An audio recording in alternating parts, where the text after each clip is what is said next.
Bonjour et bienvenue au sommet Be Your Flow, être soi-même et vivre ses rêves. Ce sommet virtuel réunit des entrepreneurs, des artistes, des sportifs et sportives, des coachs, des enseignants-enseignantes, des personnalités uniques qui ont toutes fait le choix d'aller vivre leur pleine authenticité et leurs rêves.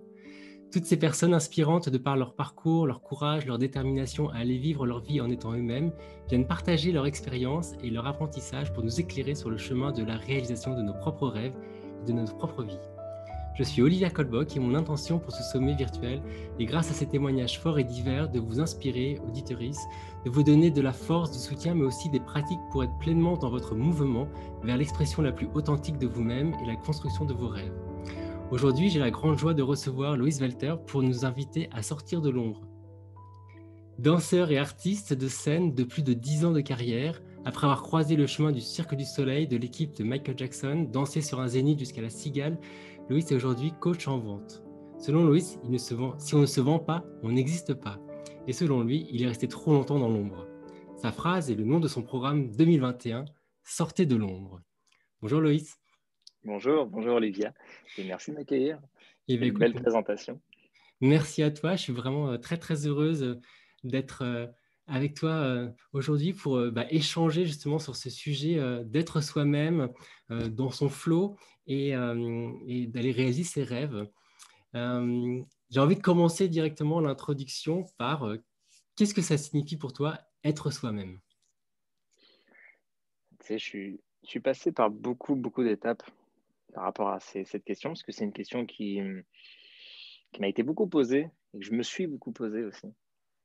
Et j'ai dû me cabosser à vouloir ressembler à ce qui ne me ressemblait pas, à qui je n'étais pas, en fait, en, en ayant des idoles ou des exemples, des tuteurs, des tutrices. Et voilà, c'est vraiment ce terme, se cabosser pour, pour être accepté, pour être bien vu, ou, ou ce terme qui me froisse un peu aujourd'hui, bien faire. Ce Hmm. truc de vouloir à tout prix bien faire, alors que c'est en voulant bien faire qu'on ne fait rien au final. Et être soi, pour moi, être soi, c'est exister dans son intégrité. C'est simplement faire, euh, faire ce qu'on veut faire vraiment. Et c'est une question qui, pour moi, est aussi difficile que simple. Qu'est-ce que tu veux vraiment? Et aujourd'hui, Hmm. je le sais. Et je sais que ça évoluera en plus de ça. Chaque jour, chaque année, c'est des choses qui changent. Et savoir ce qu'on veut vraiment, c'est pour moi une des clés pour être soi-même. Waouh. C'est vrai que la question, je me souviens, mais Olivia, qu'est-ce que tu veux? Que je me pose à moi-même, mais qu'est-ce que je veux? C'est un processus aussi, c'est un chemin et j'aime bien ce que tu décris et je veux bien justement un peu que tu nous racontes ton chemin pour voir comment aujourd'hui tu en es à nous parler justement de ce sujet, par quelles étapes tu es passé, quelles découvertes tu as faites et quel apprentissage tu as fait donc, sur ton chemin. Eh bien, j'ai commencé par la musique. Tout début, voilà, j'avais 7 ans. J'ai fait 5 ans de conservatoire en faisant du solfège et saxophone. Et du jour au lendemain, j'ai arrêté en disant à ma chère maman, non, je ne veux plus faire ça parce que je ne m'amuse pas. Mhm. Je ne m'amusais pas parce que c'était académique, parce que c'était trop strict. On me demandait de faire des choses que je ne voulais pas faire. Et tu vois, on revient à cette question, qu'est-ce que tu veux vraiment? Et bah, à l'âge de 12 ans, j'ai voulu arrêter parce que ce n'était plus ce que je voulais faire. Et pourtant, et encore actuellement, je suis un amoureux de la musique.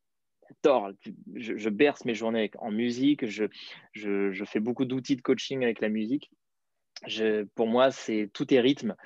Donc, s'il n'y a pas de musique, il n'y aurait probablement pas de monde. Donc, à partir de ce point-là, j'ai rencontré quelques années après le monde de la danse. J'adorais Michael Jackson. Et puis, alors je refaisais les clips. D'ailleurs, le Smooth Criminal qui est pour moi un clip qui me parle énormément, qui pareil, remarque cette différence avec les autres, cet esprit gangster, mais pourtant smooth. La Smooth et Criminal, où la chorégraphie a été jouée là-dedans, chorégraphie que je connais jusqu'au bout des doigts. Et, et, et donc, en commençant la danse, j'ai vite appris que la danse m'a sauvé la vie. J'ai été quelqu'un qu'on traitait de têtu parce que je voulais à tout prix... Ah, tu dois peut-être entendre ma fille. Ma fille réagit aussi. J'ai été vite méprisé parce que j'ai voulu être autre chose. J'ai voulu être moi, en fait, en cherchant ce que ça voulait dire être moi au final, avec ma façon de m'habiller, ma façon d'être, mes goûts en musique aussi, qui me déplaisaient beaucoup. Parce que j'aimais autant Tchaïkovski que de la salsa, Yuri Buenaventura, que Michael, évidemment, que Madonna. J'aimais écouter tout, du AC/DC, du Aerosmith. J'aimais tout, en fait. J'aimais écouter la musique et pas un genre musical. Et puis, évidemment, j'ai croisé le monde du hip-hop, qui est pour moi une des cultures les plus énormes qui existent, qui est encore mis un peu de côté aujourd'hui. Et pourquoi la danse m'a sauvé la vie? Parce que j'ai commencé à être respecté à partir de ce moment-là.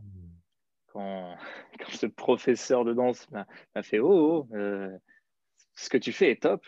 Pourquoi tu ne viendrais pas prendre des cours avec moi ?» Pourquoi pas? Puis j'ai commencé les cours de danse et l'année d'après, je suis monté sur diverses scènes. J'ai remporté divers concours avec mon premier groupe du nom de Projet A et qui portait très bien son nom d'ailleurs. Et puis j'ai continué d'essayer de vendre mes services par tous les moyens possibles, en étant professeur, en étant chorégraphe, en étant metteur en scène, en faisant des flash mobs, en chorégraphiant des mariages, voilà, tout un tas de services. Et je comprenais qu'en France, eh bien, quelque chose ne marchait pas pour moi. Et je n'avais pas suffisamment de courage pour vivre à l'étranger et réussir dans la danse là-dedans. J'avais fait le tour et j'ai croisé le chemin d'Eddie Francisque, qui aujourd'hui est mon coach, et qui un jour m'a appelé et m'a dit « Gars, qu'est-ce que tu fous ?» Il m'a engueulé. Il m'a engueulé en téléphone en me disant « Mais qu'est-ce que tu fous ?» Il m'a embrouillé et il m'a embrouillé avec le cœur en me disant « Vraiment, je sais de quoi tu es capable, je sais ce que tu fais, de quel talent tu as, quelle histoire tu as, et tu restes à donner des simples cours de danse. » Et puis, il m'a proposé sa formation coaching. Et je suis devenu coach en 2018. Et 2 ans plus tard, je suis retourné le voir parce qu'il proposait sa formation qu'il appelle aujourd'hui Business Aligné. Parce que je commençais là-dedans et je suis enfin sorti de l'ombre de l'artiste que j'étais. Je voulais à tout prix être l'artiste Loïs Lolmike. J'avais un pseudonyme, je ne voulais pas porter mon véritable nom. Et puis j'ai fini par réellement aider une personne qui me touchait, qui aujourd'hui est ma collaboratrice, qui a été ma première cliente alignée à qui j'étais. Autre que les autres clients que j'avais avant, que j'aidais aussi. C'était des clients artistes, notamment des clients danseurs. Et puis je réussissais facilement et ça me... Je ressentais pas en fait plus de motivation, plus de passion. J'arrivais à leur objectif facilement et c'est pas ce que je voulais faire. C'était pas ça. Et je me suis dit quel égoïste je suis à vouloir aider que les danseurs ou que les artistes avec la danse. Alors que la danse, c'est bien plus que ça. Pour moi, danser sa vie, ce n'est pas que faire des pas de danse et apprendre des chorégraphies. Danser, c'est mouvoir son corps dans le temps et l'espace avec émotion. Émotion, emotion, énergie en mouvement. La danse, pour moi, c'est tout simplement vivre. Donc, j'ai tout changé. Et je suis devenu aujourd'hui coach en vente. Ce pourquoi, pour moi, si on ne se vend pas, on n'existe pas. Si on ne danse pas, on n'existe pas. Hmm. Ça me parle beaucoup, hein, tout ce que tu racontes, le mouvement, l'énergie, la vie. Donc, c'est super chouette, merci. Alors, avant d'aller sur le si on ne se ment pas, on n'existe pas, parce que je trouve cette information vraiment très intéressante, j'aimerais juste revenir sur ce que tu as dit, parce que c'est quelque chose que moi j'ai vécu, j'aimerais savoir si tu as vécu la même chose quand ce professeur de danse, quand tu étais jeune, t'a appelé pour dire, mais viens, et que tu es venu, et un peu la même chose avec le coach dont tu parlais, là, Eddie Francis. Est-ce que tu as senti dans ces appels l'espace de pouvoir apprendre de quelqu'un, mais en restant toi-même? Et des choses que tu avais peur avant. Parce que moi, c'est quelque chose qui m'a toujours confronté, c'est que j'avais peur de me perdre dans l'apprentissage de quelqu'un. Et les professeurs vers qui je suis allé, c'était des gens avec qui je pouvais, qui me respectaient dans ce que j'étais, mais et j'apprenais justement. Et en fait, on apprend quand même ce qu'on a besoin d'apprendre. Donc, est-ce que toi, c'est un peu la même chose, ce que tu as vécu? Alors, oui, complètement. C'est intéressant que tu dises ça parce que, tu vois, dès l'âge de 12 ans, par rapport à ce que j'ai raconté sur la musique avec le solfège, je n'avais pas l'impression d'être moi et je n'avais pas l'impression d'être libre à pouvoir créer ce que je voulais créer, ce que je voulais faire. Ceci dit, j'avais un très bon professeur de saxophone, mais le solfège était imposé. Et en solfège, je m'amusais pas du tout. J'étais triste d'aller au solfège. Et au point où à être triste d'aller pratiquer un art, c'était plus possible pour moi. Donc je comprends bien parce que quand je suis tombé sur ce professeur de hip-hop, qui était un professeur de danse de quartier, qui était sur plusieurs villes, qui était assez compétent et qui était sur une belle montée qu'on appelait Momo, quand il m'a quand il m'a simplement dit mais pourquoi tu danses pas avec nous alors que je faisais du Michael. Je faisais vraiment du Michael. J'avais un style très funky, très groovant et puis très Michael prononcé avec des impacts. Et il a vu quelque chose qui pour lui était top pour le hip-hop. Il n'a pas vu quelque chose où il s'est dit tiens je vais pouvoir apprendre à danser à ce gars-là. Non non non, au contraire, il a vu un talent et il s'est dit mais ça dans un spectacle ça peut être dingue. Ça mis en valeur ça peut être dingue. Ça en lumière ça peut être dingue pour le public. Voilà ce qu'il a vu en moi. Et c'est pourquoi bah grâce à mon oui et grâce à lui j'ai fini au Zénith de Montpellier à faire mon passage Michael face à des milliers de personnes. Et d'ailleurs, c'est à ce moment-là où j'ai eu un shift dans ma tête parce que j'ai réalisé à quel point je pouvais faire bouger les gens avec qui j'étais. Hmm. Et les gens ne me voyaient pas en tant que sosie de Michael ou quoi que. J'étais habillé comme moi je voulais être habillé d'ailleurs. J'avais, je me souviens, un pantalon à franges militaire, un peu gothique avec un t-shirt militaire écrit Vénère derrière avec une cagoule. C'était n'importe quoi et je me sentais bien comme ça. J'avais envie d'être comme ça et puis il m'a permis d'être sur scène comme je voulais être au final.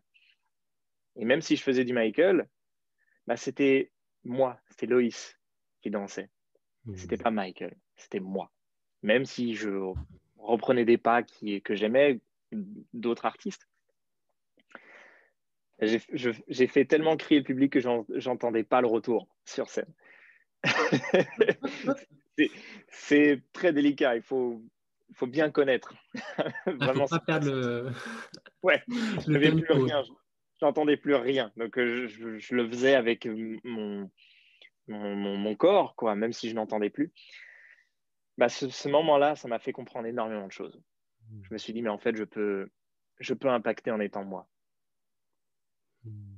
Et depuis, bah, ça a fait que monter, même s'il y a eu des ups, des downs, parce qu'on a besoin de ça. Pour moi, il n'y a pas d'émotions négatives, il y a des émotions tout court. Hmm. Et bah, oui, j'ai reçu les claques que j'avais besoin de recevoir, parce qu'après ça, les gens ont su que je pouvais être en lumière. Donc, rester dans l'ombre, ça a été un énorme problème. Ce pourquoi les gens m'en ont voulu de rester dans cette ombre-là et ne comprenaient pas aussi. Des gens qui m'en voulaient. Et même eux ne savaient pas pourquoi. Hmm. Hmm. J'aime beaucoup quand tu dis euh, je peux faire bouger les gens en étant moi-même. Je l'entends dans bouger le côté mouvement, donc évidemment de la danse, mais le mouvement de la vie, comme tu l'as super bien décrit, et le côté bouger, mais inviter à bouger pour avancer aussi vers ses rêves, ses réalisations et son propre chemin de vie.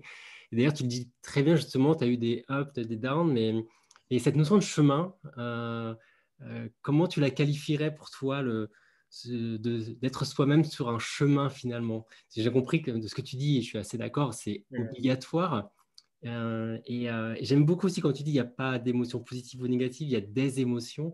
Moi, je trouve qu'on a l'habitude de mettre quand c'est bien, c'est positif et quand c'est pas bien, c'est négatif, alors qu'en fait, la fluctuation, il n'y a pas de notion de plus ou de moins. Et même dans la nature, ça grandit au printemps et ça meurt à l'automne. Donc, on est obligé. Et c'est ce chemin-là, moi, qui m'intéresse justement.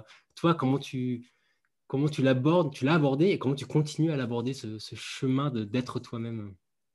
Bah, tu vois, je dis souvent une phrase qui m'avait percuté, qui est la vie est comme, c'est comme si ton cœur était branché à un électrocardiogramme. Il y a des hauts et il y a des bas. Si une ligne est toute tracée, c'est que tu es mort. Hmm. C'est pourquoi on a des ups et des downs. Avoir des émotions, emotion, donc danser, c'est vivre. Si tu t'empêches de vivre, tu t'empêches de danser, tu meurs et tu restes dans l'ombre, dans ta sécurité, dans ton...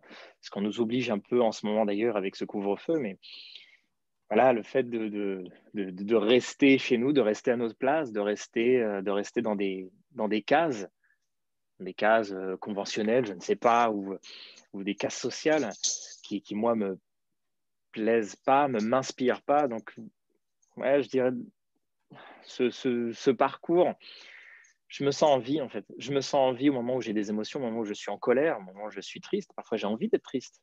C'est normal d'être triste. Tu sais, il y a des gens d'ailleurs, ces gens m'inspirent, des gens qui veulent passer les fêtes ou le jour de l'an seuls, avec leur paquet de mouchoirs, devant un film triste. Ils ont raison. C'est bien. C'est tout aussi bien que de vouloir faire la fête. Ce n'est pas un problème d'être introverti. Ce n'a jamais été un problème. Comme ce n'est pas un problème de pleurer. Ce n'est pas un problème. Au contraire, avoir de la tristesse, avoir de la colère, comme avoir de la joie, avoir de l'excitation, c'est normal. Et c'est ça être en vie pour moi et c'est ça être soi. C'est-à-dire que tu as envie de pleurer, bah, c'est OK. Et c'est la meilleure façon d'être toi à ce moment-là. Ça, j'aime bien. C'est le lien justement entre vivre ses émotions et être le plus authentique dans son émotion et pas feindre d'être tout le temps super bien ou d'être tout le temps super mal d'ailleurs aussi, ça marche dans les deux sens. Exactement. Et alors, sur ce grand chemin que tu parcours maintenant, aujourd'hui, tu es coach en vente. Et Ouais. quand j'ai reçu ta bio et tu as mis cette phrase que j'ai lue et que tu as repris, si on ne se vend pas, on n'existe pas. Et alors déjà, moi, j'aimerais te remercier pour cette phrase parce que je trouve, et notamment dans le milieu artistique dans la culture un peu française, que on ne peut pas être vendeur et artiste. Et on ne peut pas être vendeur et honnête. On ne peut pas être vendeur et soi-même. Et là, toi, tu prends les trois. Donc, être soi-même, être artiste et se vendre. Et tu le tournes de manière très positive, je trouve. Si on ne se vend pas, on n'existe pas. Et j'aimerais justement que tu nous expliques un peu comment tu vis cette phrase et comment tu amènes les gens à vivre cette phrase pour justement se révéler complètement et dans cet aspect de la vente qui peut être aussi vu de manière très positive comme tu l'écris dans cette phrase. En tout cas, moi, je l'ai reçu vraiment très positivement, en fait, cette phrase. Bien sûr. Bah, en fait, c'est pourquoi là, je cherche beaucoup à disrupter, tu vois, les croyances parce qu'on est beaucoup avec notre cerveau, on est énormément dans le cérébral. D'ailleurs, je trouve qu'en France, on confond trop la complexité avec l'intelligence. Alors que quelque chose d'aussi simple qu'une phrase comme celle-ci peut être aussi destructeur pour les croyances limitantes, au final, et c'est ce que je veux. Bah, pour moi, si on ne se vend pas, oui, on n'existe pas parce que tout commence par la vente, en fait. Depuis petit, on se vend. Au moment où on comprend que, ah, ça, on a fait une erreur, on a chagriné nos parents, ou alors on a mis en colère nos parents à ce moment-là. Ah, maintenant, on va comprendre quelque chose, donc on va se vendre différemment. On va commencer à faire des sourires, ou à bien faire quelque chose, ou à être correct, ou tout simplement, nous, à nous aimer de telle façon pour que nos parents soient contents pour nous. C'est de la vente, ça. On commence dès tout petit à se vendre. Et c'est une bonne chose, parce qu'après, on a une récompense. C'est dingue quand même. Parce qu'on a compris comment se vendre, on a une récompense. On va nous dire félicitations, on va nous dire bravo, on va dire ça c'est bien. On va nous donner un bon plat, un dessert, voilà. On va avoir un résultat. Et un résultat qui en plus de ça est positif finalement. Mais on a tendance là je parlais de cases, on a tendance à voir la vente comme il y a quelques décennies où vendre, c'était à tout prix manipuler la personne pour lui faire acheter ce dont elle n'a pas besoin. Ce n'est plus ça aujourd'hui la vente. Ça n'a plus rien à voir, ça n'a plus de rapport. Pourquoi vendre? Pour moi, ce n'est pas de la vente, c'est une manipulation. Vendre, c'est servir. Si on n'a pas cette notion-là, ça ne marche pas. Voilà pourquoi je dis que savoir se vendre, c'est savoir exister. Vendre, ne pas se vendre, c'est ne pas exister. Simplement parce que si vendre, c'est servir, servir, c'est aimer. Et si on n'aime pas, on n'existe pas. C'est notre plus grand pouvoir, l'amour, de toute façon. Apprendre à s'aimer pour pouvoir aimer l'autre. Et tout ce qui déborde de l'amour qu'on se donne, on le donne. On sert les autres avec ça. Voilà pourquoi je dis ça. Voilà pourquoi je suis là-dedans et voilà pourquoi je veux à tout prix étendre et pas seulement aider les danseurs à danser. Ça n'a pas de sens. Ils dansent déjà. Donc autant aider n'importe quel créateur d'idées, parce que nous le sommes tous au final, même si j'utilise ce mot-clé, mais créateur d'idées, c'est n'importe qui. C'est n'importe quelle personne. On a tous des idées. N'importe quelle personne qui veut mettre son idée en lumière et donc sortir, avoir le courage de sortir de l'ombre, c'est pas facile. Parce qu'on est vu. Et ça fait peur d'être en lumière. Bah, c'est un bon lien parce que justement, donc, ton programme, tu disais, c'est pour 2021, mais aussi ton travail, c'est sortir de l'ombre et aider les gens à sortir de l'ombre. Et de toute ton expérience que tu as pu dans tes accompagnements, c'est qu'est-ce qui revient assez souvent finalement, donc qui empêche les gens de sortir de l'ombre, pour que les gens qu'on puisse se reconnaître en fait. C'est la peur de l'autre. Il y a beaucoup ça. C'est-à-dire que je suis souvent tombé sur des clients qui avaient peur du regard des autres et qui se sentaient écrasés. Ils se sentaient écrasés par les cases, parce on les mettait dans des cases et s'ils n'appartiennent pas à une case connue, ils n'existent pas pour eux. C'est pas possible. Ah ben non, tu n'es pas dans une case, tu es une aberration. C'est comme, il me semble, en maths, en mathématiques, je ne sais plus dans quel domaine, parce que je n'aime pas l'académie. Quand tu n'es pas calculable, tu es une donnée aberrante. Donc, on te supprime. C'est un peu le même principe. On devient une aberration au moment où on veut être différent, au moment où on veut être simplement nous. Et donc, on va nous supprimer parce qu'on ne rentre pas dans ces cases-là. Bah justement, pour moi, être calculable, c'est être dans l'ombre. Je vais répéter ça. Pour Ouais. moi, Wow. être calculable, c'est être dans l'ombre. Et peu importe quelle ombre, dans l'ombre de sa timidité, dans l'ombre de son business. Les gens qui se cachent dans l'ombre de leur business, qui veulent à tout prix calculer leurs frais, être dans la marge. Mais quel est ton prix réel? Qu'est-ce que tu veux vraiment? Tu vois, on en revient à cette question-là. Se cacher derrière leur art, ça a été mon cas. tellement de fois, je me suis caché derrière le Loïs Lolmai, qui est artiste de scène, qui va à tout prix montrer à quel point il est artiste, à quel point il sait danser, à quel point il sait faire de la musique, à tel point il sait mixer, à tel point il sait jouer de la comédie. Mais qu'est-ce que j'avais à prouver au final? Pourquoi je me cachais autant derrière ça alors qu'il suffisait simplement d'être moi à ce moment-là? Hmm. Hmm. Trop bien. Top. Et par rapport à tes rêves, Hmm. parce que justement, mon intention avec ce sommet est d'aller soutenir tous les rêves possibles, parce que je suis absolument convaincu que si chaque personne réalisait tous ses rêves, le monde serait totalement différent. Et, et toi, c'était quoi ton rêve, ton plus grand rêve quand tu étais gamin? Et, ouais, c'était quoi? C'était justement danser avec Michael Jackson, peut-être? C'était quoi? Mon rêve, mon rêve quand j'étais plus petit, c'était de briller sur scène. De base, c'était ça mon rêve. Et je l'ai fait. Je l'ai fait à la hauteur de ce que je voulais, en fait. Je voulais être sur scène et faire crier les gens. Et tu vois, je t'ai raconté ce passage où j'étais au Zénith de Montpellier. Ça, ça m'a suffi. Et même si j'ai fait plein de choses après, je suis allé jusqu'à la Cigale, j'ai fait une tonne de scènes différentes, jusqu'à des événements aussi, jusqu'à travailler avec les gens qui m'inspiraient, c'est-à-dire l'équipe de Michael Jackson. Ça a été 1 an après sa mort. Ils ont fait appel à moi parce que je faisais partie des registres du Cirque du Soleil. Et j'ai travaillé plusieurs fois donc avec Travis Payne, avec Stacey Walker, qui ont été les 2 chorégraphes de Michael les, c'est les 10 dernières années de son vivant. J'avais fait ce que je voulais faire, en fait. J'avais atteint ce rêve. Et plus j'avançais, plus je me troublais, j'étais dans le flou, parce que j'avais atteint quelque chose. Mhm. Et c'est là où je veux en venir, c'est-à-dire qu'il y a des gens qui pensent avoir un rêve. Et c'est là où c'est délicat, parce que je parle beaucoup d'alignement dans la 2e étape de mon coaching. Je veux clarifier les choses en sortant les gens de l'ombre.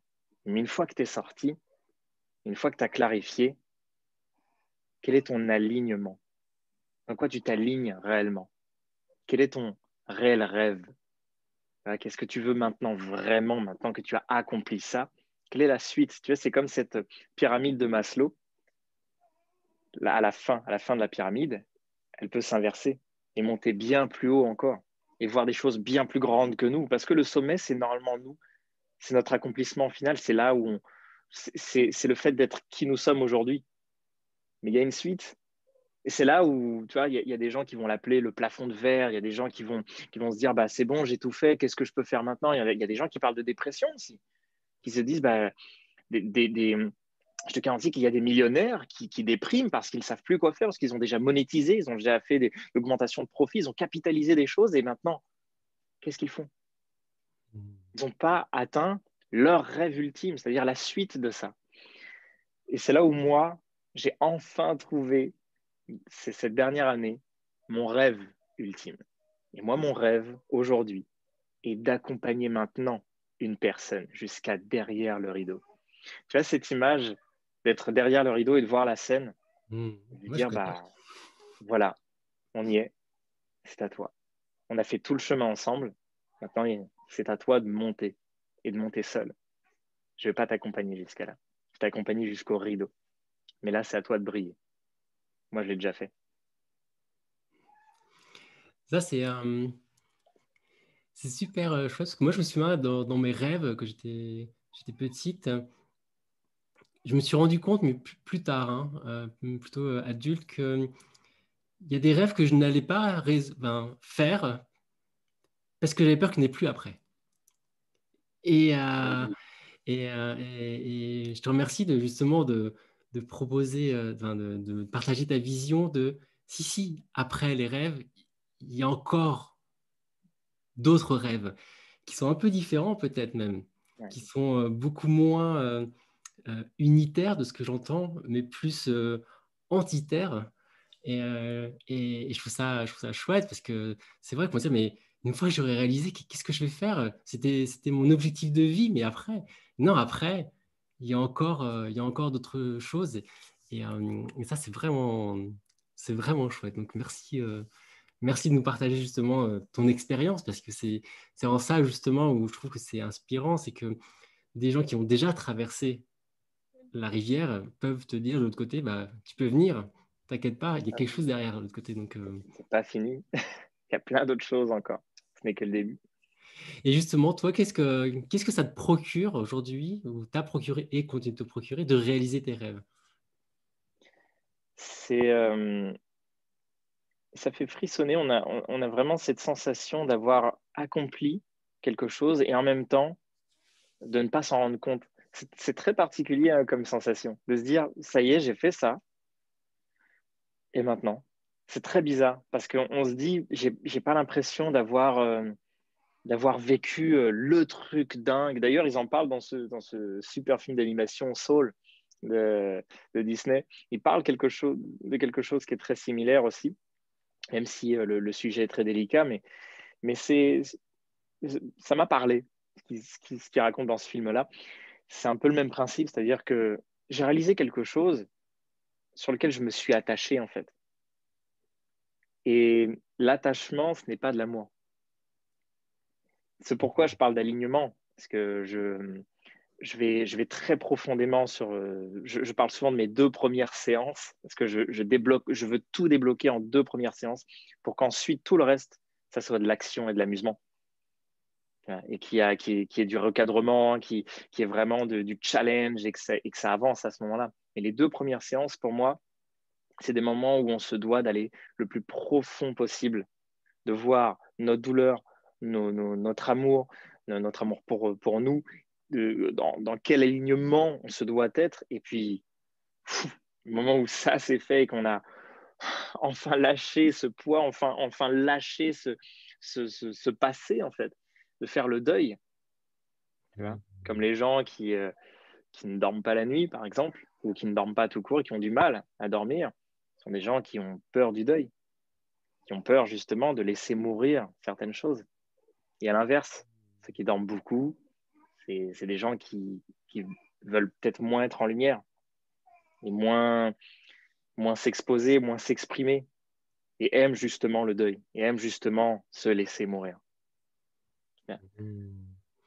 Et on a aussi un peu besoin des deux finalement. Je trouve qu'on Oui, peut, on a des pleinement. moments où il faut qu'on fasse notre deuil, et il y a des moments où on a des résistances et le travail, il est dans cet état de résistance aussi, en conscience évidemment, parce que quand on n'a pas conscience, on peut y rester très longtemps malheureusement. Oui, Mais c'est ça. avoir justement des, des impacts dans notre vie qui peuvent nous faire voir les choses, que ce soit une lecture, une rencontre, un podcast, et qui nous disent, mais attends, mais là, je me reconnais, là, et peut-être que ça s'applique aussi à moi. Et ça, c'est moi, ça, et c'est en ça aussi que j'aime beaucoup aussi toutes les possibilités qu'on a aujourd'hui de pouvoir apprendre, écouter et aussi cette notion de coaching. Je trouve que c'est vraiment quelque chose qui est fabuleux, se dire, parce que il y a encore 20 ans, 10 ans, avoir un coach, c'était, on dirait ça pour les sportifs, C'est ça. peut-être un peu les artistes, mais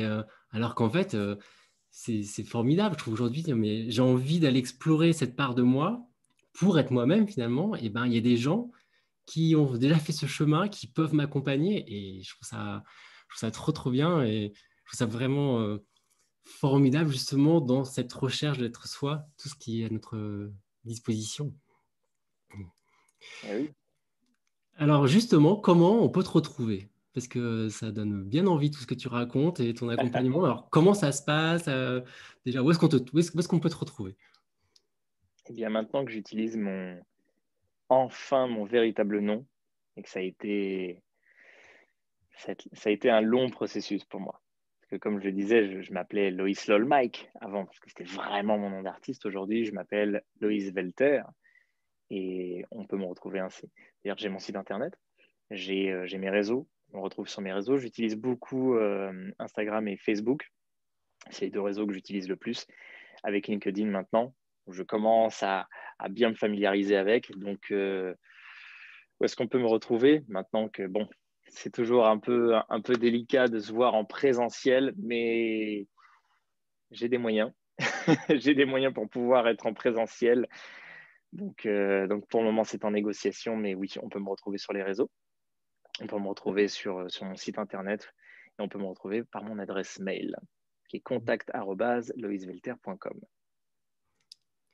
Et donc, justement, ton programme, c'est sortir de l'ombre, Ouais, justement faire le lien entre qui on est et la vente. Et, et, euh, et tu parlais qu'il y avait aussi de la musique, du mouvement aussi. Donc, en fait, tu prends aussi tout ton bagage de qui tu es, finalement, pour l'offrir dans tes accompagnements. Et, exactement, ouais. Ouais, ouais, En fait, pour moi, mis à part un coach, je connais personne d'autre ou je ne connais pas d'autres méthodes qui permettent d'être accompagné dans qui nous sommes. Et pour moi, un coach, c'est ça. Un coach signifie carrosse, signifie cocher. C'est pas la personne qui te dirige, c'est la personne qui t'écoute et qui va dans ton chemin et qui t'accompagne dans ton chemin. C'est celle qui va t'accompagner jusqu'à l'arène de ta vie, mais qui va pas te donner une épée toute faite. Elle va hmm, t'apprendre à fabriquer ton épée toute seule pour ensuite aller dans l'arène. Et dans l'arène de ton choix, le coach, il ne sait pas à ta place. Il va voir des choses. Il va constater des choses.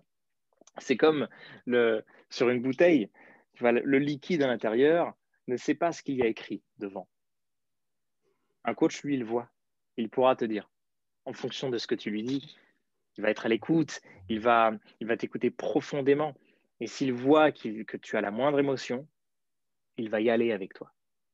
Et ça, on ne le trouve nulle part autre qu'avec un coach. Ce pourquoi j'invite vraiment, mais vraiment, vraiment les gens qui veulent sortir de l'ombre, qui veulent sortir de l'ombre que ce soit de leur business, de leur timidité, de leur famille parfois, de leurs proches, de leur entourage, de ce qu'ils font ou de ce qu'ils ne font pas. Parce que ne pas faire quelque chose est un choix également. Ceux qui sont dans ce cas-là, faites-vous accompagner. Il y a des coachs dans toutes les spécificités de carrière, d'expérience. Tu as des gens qui sont expérimentés dans le rejet. Tu as des gens qui sont expérimentés dans la souffrance, dans la résilience. Quelle hmm. meilleure personne pour vous accompagner là-dedans, dans la souffrance que vous avez actuellement et dans laquelle vous vous sentez perdu, plutôt que de passer des années à être dans le déni ou à être dans le, dans le cabossage, de se cabosser à vouloir absolument être accepté par tout le monde, vouloir plaire à tout le monde, qui est une idée saugrenue. Faites-vous accompagner et gagner du temps. Parce que le temps, c'est de la vie. Le temps n'est pas de l'argent. Le temps, c'est de la vie. Qu'est-ce que vaut votre vie au final? Hmm. Bah, merci beaucoup. Et donc, tu avais un... Non, mais je trouve ça vraiment formidable, cet appel et tout. Comme je disais tout à l'heure, je suis tellement convaincu que le monde brille de toute l'unicité de chacune des personnes qu'il compose et avec toutes nos facettes. Et justement, tu parlais de sortir de l'ombre et justement, quand on sort de l'ombre et qu'on a toute la lumière qui brille sur toutes les facettes qui nous composent, c'est merveilleux, ça brille de partout, la lumière se diffracte de partout. Enfin, c'est très très beau et j'imagine si la Terre brillait de partout, ça serait formidable. Donc, mais j'y crois en plus, j'y crois vraiment que on est à des moments où justement l'invitation est là et au contraire, on peut y aller encore plus fort. Et tu es venu avec un petit cadeau pour les éditoristes de ce Ouais. sommet. Est-ce que tu peux nous dire un peu plus qu'est-ce qu'on peut trouver parce qu'il sera présent sur le site du sommet. On peut donc cliquer sur le lien et en quoi ça consiste et qu'est-ce que c'est? Alors, sur mon site, j'ai ouvert une possibilité de réserver un call avec moi. Un call avec moi ou avec ma collaboratrice. C'est-à-dire que c'est au choix. Ma collaboratrice, je le répète, c'est la première cliente que j'ai eue, qui a été alignée à ce que je proposais et à qui j'étais. C'est pourquoi je travaille aujourd'hui avec elle, qui est une grande artiste de scène également, qui est danseuse, qui est modèle, chanteuse, musicienne, couturière également. Elle fait énormément de choses et elle m'aide parce que justement, je lui ai permis de savoir se vendre dans qui elle est, dans ce qu'elle veut faire. Au final, je l'ai accompagnée dans ce processus-là. Et aujourd'hui, je découvre une collaboratrice qui est dinguissime. Voilà pourquoi je propose aussi l'école avec elle, parce qu'elle a une connexion à son cœur qui est assez incroyable, que moi, je n'ai pas suffisamment. Euh, et elle sait être à l'écoute et vibrer avec l'émotion d'une personne mieux que personne d'autre. Voilà pourquoi je donne la possibilité de pouvoir avoir un call avec nous, avec l'un de nous, avec moi en personne ou avec Julie Prétézaï. Le lien est donc sur mon site et dans ce call, je vous aide à clarifier votre objectif. Pourquoi? Parce que plus on est clair, plus ce qu'on vend est facile. Encore une fois, on s'amuse à gagner du temps précieux, à gagner une vie précieuse, à savoir exactement ce qu'on veut. Être clair est une des premières clés pour pouvoir se vendre. Je vous offre la possibilité d'éclaircir les choses en prenant un call avec moi. Éclaircir, sortir de l'ombre, ça tout se Exactement. rejoint. Super. Et ben écoute, avant de conclure par la dernière petite question, j'aimerais voilà, retracer un peu notre conversation. Et donc un grand merci justement pour moi, ce que je retiens de notre échange, c'est justement cette notion de chemin. Et je pense que ça va revenir dans toutes les interviews de ce sommet. C'est qu'on a des rêves, on chemine, il y a encore d'autres rêves après, et on change. Et il y a aussi, justement, en étant soi-même, et tu as mis le mot aligné, et j'ai trouvé très beau, aligné avec l'amour aussi, qui était très très proche dans ton utilisation, comment justement on arrive à être pleinement soi-même dans cet alignement et dans cet amour finalement de soi, j'imagine, enfin de soi, et donc après c'est encore plus facile pour le diffuser aux autres et l'accompagner, et justement aussi voir comment cette clarté de qu'est-ce que je veux, je crois que la phrase que tu as dit au début, mais qu'est-ce que tu veux? Et ben, c'est vraiment un bon point de départ. Et c'est le point de départ d'un beau voyage et qui nous amène à avancer vers ses rêves et vers d'autres rêves. Et ben donc pour conclure, ma dernière petite question, c'est quoi ton prochain rêve? Mon prochain rêve, c'est d'emmener 20 guerriers et guerrières à changer les états d'esprit. C'est-à-dire que là, cette année, je mets en place Sortez de l'ombre, qui est donc mon programme, c'est-à-dire que je fais ce que j'ai fait en 2020, mais cette fois-ci en collectif. Je veux qu'on ait cette énergie, que mon coaching prenne l'énergie de groupe, parce que l'individuel, je l'ai fait et je continue de le faire encore aujourd'hui pour ceux qui souhaitent travailler en individuel avec moi, qui est un autre type de coaching. Mais le travail en groupe a une importance de dingue, parce que combien de fois j'entends du côté artiste ou business ou entrepreneur que la première compétence à avoir, c'est d'être bien entouré. Si tu commences un coaching en groupe, au moment où tu as décidé d'investir là-dedans, tu es déjà bien entouré. C'est-à-dire que je veux offrir aux gens d'être déjà bien entourés. Quel est mon prochain rêve?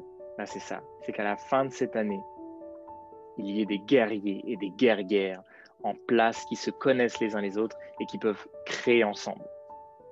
Et qui peuvent changer et shifter les états de conscience à plusieurs et pas se retrouver seuls à se battre pour faire ça. La force du collectif.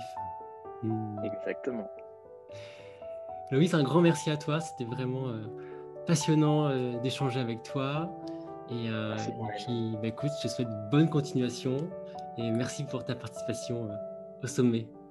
Avec plaisir, avec grand, grand plaisir.